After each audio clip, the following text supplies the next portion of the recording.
So let's just kind of dig into that just a little bit. What advice do you have? Like, what are some of the important things that you think that the innovator has to have when they're pitching to investors?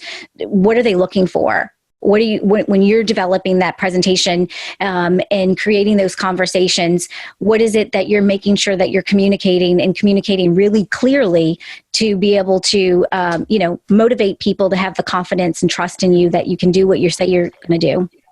I think you have to be comprehensive, and that's a hard word to use. If you took a classic product development definition and charted it out, and you'd have a lot of things that range from technology to cost of goods to scale up to regulatory to clinical to reimbursement. I mean, all those categories are going to fall within there.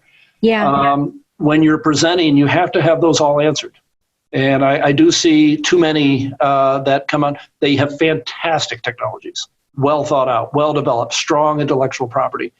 Okay, but how does it get over here, and how much is it going to cost, and can it really get paid for, and is the regulatory path going to be an extensive randomized clinical trial, or is it a 510K type of things? Are all, you have to be very well prepared with those answers.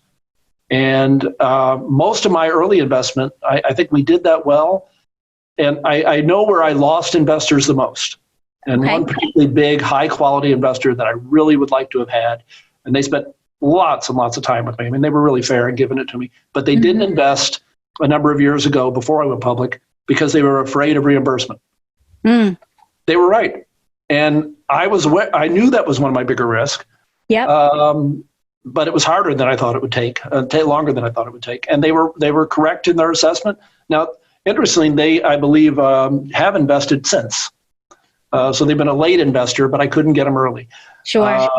But comprehensiveness and credibility of your answers, you can't make things up. You can't be hopeful. You can't be optimistic. Here's what it's probably going to take for step A, B, C, D, E.